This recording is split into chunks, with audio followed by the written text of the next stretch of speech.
ઉપરાષ્ટ્રપતિની ચૂંટણીનો કાર્યક્રમ થયો જાહેર। 21 ઓગસ્ટ સુધી ઉમેદવારી અને 9 સપ્ટેમ્બરે યોજાશે મતદાન। દુષ્કર્મના કેસમાં પૂર્વ સાંસદ રેવન્ના દોષિત જાહેર। જજનો ચુકાદો સાંભળતા જ કોર્ટમાં રડી પડ્યો। આરએસએસ પ્રમુખ ભાગવતની ધરપકડનો આદેશ હતો। માલેગાંવ બ્લાસ્ટ કેસમાં નિવૃત્ત અધિકારીનો મોટો દાવો। ગંભીરે ગુસ્સે થવાની જરૂર ન હતી, આવું તો મારે કેટલી વખત પણ થયું છે। ગાંગુલીના નિવેદનનો વિડીયો થયો વાયરલ। અમદાવાદમાં 4 નવી ડબલ ડેકર એએમટીએસ બસો દોડશે। એસપી રિંગ રોડ અને વૈષ્ણોદેવી વસ્ત્રાલના લોકોને મળશે મોટી સુવિધા।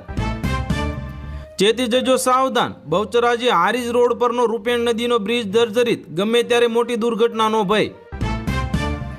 ગુજરાતમાં વરસાદ અંગે ચિંતાજનક અહેવાલ। હવામાન વિભાગે ખેડૂતો સહિત લોકોનું વધાર્યું ટેન્શન। અનિરુદ્ધ સિંહ રીબડાના પેટ્રોલ પંપ ફાયરિંગ કરનારા 2 શખ્સની યુપીથી ધરપકડ। હવે હાર્દિક